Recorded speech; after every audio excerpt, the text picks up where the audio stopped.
Good morning. So I'm a full-time poet and a part-time human being. So obviously I'm here in my original capacity. I see another fellow poet in the settings. It's absolutely awesome. I'm going to do a piece called Womb Men. Basically, it's like a spin-off of a word. But the rule with poetry is very simple. If the line is nice, what do? We don't clap hands. Yeah, exactly. Okay, you guys were at the conference. All right, so this one is called Womb Men. From here. All right. So, is it fine if I stand here? All right. Thanks. So her first name is Wu, and her second name is Men.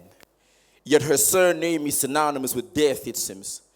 Victimization faster than neighborhood watch in a white neighborhood, and we are quick to tell it death stats, but look at the birth it breeds.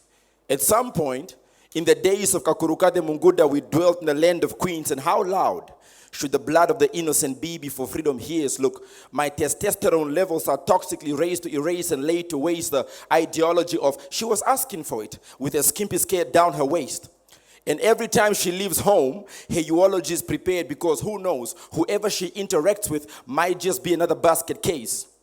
It takes a village to raise a child, but it seems it takes a nation to be quiet about the abuse of its mom.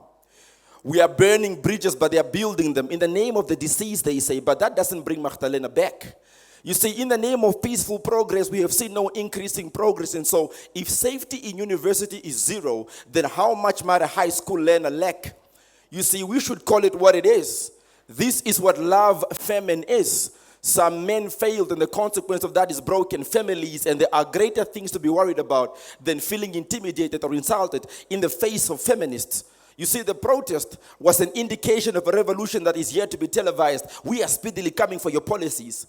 We are the roots that caught ground as a result of fallen seeds. It is not gender-based violence. It's a barbaric violation of human beings. My college friend Lisa was left breathless at the ruthless hands of a barbarian. We placed her memories on a wall to hang on. So do allow me this time to mourn Elisa, as I exercise my freedom of movement to an ancient portal, to a time of Queen Aminatu, Queen Nefertiti, Queen Cleopatra, the unsung songs of these immortal heroes. Tell Da Vinci, a mere fragment of these goddesses cannot be equated to a portrait of a Mona Lisa.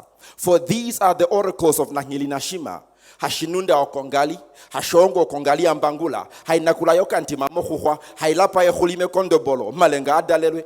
We fast forward to an era of postmodernism where post-sharing feeds clout, its shock value at the expense of a body that's barely found. Protect the culprits while Jonita Mabula's blood cries for freedom from beneath the soil. The system failed. Tread carefully as you approach us. We are the landlords of this deadly ground. Carry it on the brittle backs of those that fiddle checks. This African elephant weight of young revolutionaries are nothing short of a lethal cannon. Our foot stomping as loud as an African drum, our souls echo. We need justice for Magdalena Stoffels, Tina Dejay, Lucia Shikongo, and Shannon. But resentment spoke to me, clenching a fist, and asked me, what right do I have to speak on women issues if I carry the image of toxicity and a narrative that perpetuates violence, suggesting that somehow my loins are villains? But I have learned that in a heated argument, maintain silence. One of my grandfather's wise sayings rang truth. He had told me, as much as the stomach is for food, the strength of a man is for guidance. He said to me, son, love regardless, even if it's not reciprocated. That's what being a child of God is. He said, it's untreated childhood trauma, the consequence of which is tethered rage, the daily plight of a black man. The deadly men don't cry narrative that has done more damage than good, and maybe, just maybe, that's why our societies lack men. It is said that patriarchal accolades are synonymous with men. So speak to me with your chest acting, you're toxic, as legend has it. But it is said of a modern black man that placed on a pH scale, he is all methoxy benzoic acid. I read about a false sexual assault accusation. Exonerated Malcolm Alexander served 38 years for a sexual crime he didn't commit. 38 years. That's a long sentence to come to a point.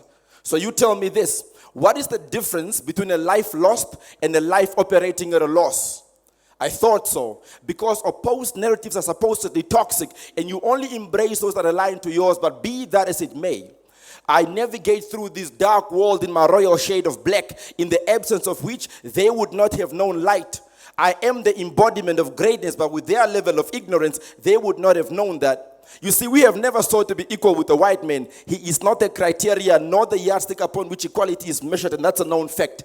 And so by God and for God and foretold the fourfold Abrahamic descendant, but also I am just an old soul. Thank you so much.